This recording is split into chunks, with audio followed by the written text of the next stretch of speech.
Welcome back. The details.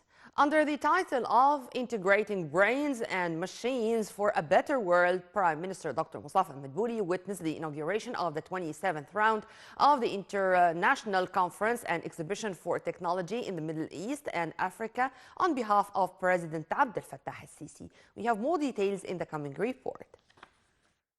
Under the title Integrating Brains and Machines for a Better World, Prime Minister Mustafa Madbouli witnessed the inauguration of the 27th round of the International Conference and Exhibition for Technology in the Middle East and Africa on behalf of President Abdel Fattah al-Sisi.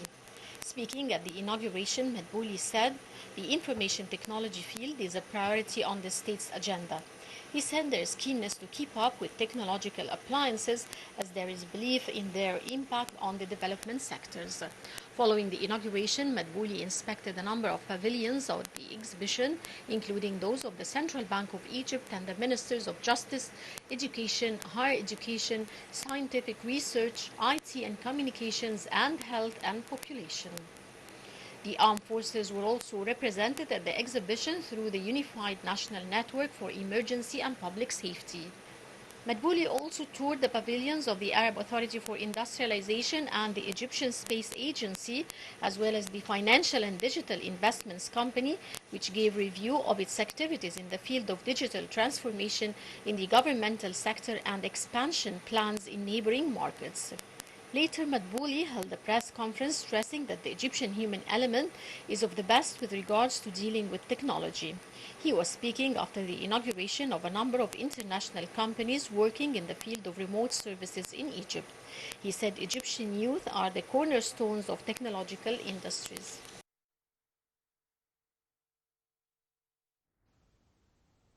Foreign Minister Sameh Shoukry stressed the necessity of a ceasefire in Israeli war in the Gaza Strip that entered a seventh week, saying the population is facing a humanitarian catastrophe that requires a full, safe and sustainable flow of aid.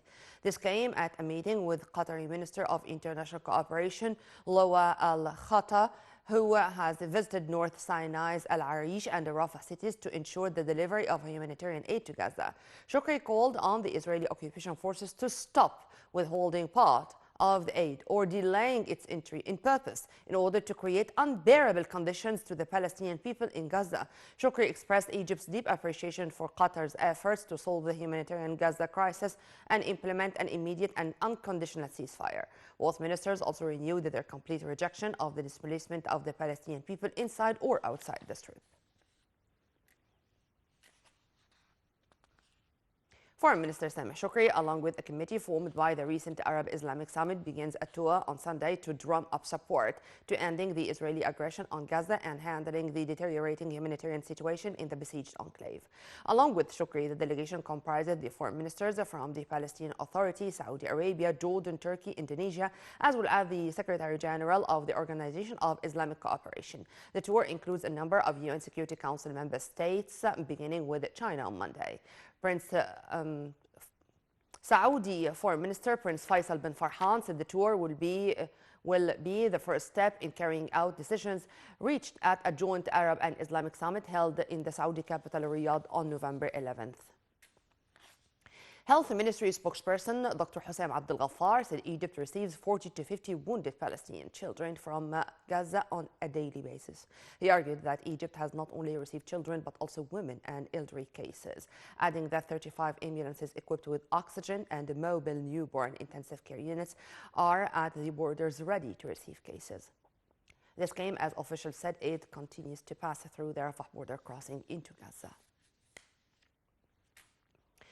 On the ground, fighting raged on Sunday between Hamas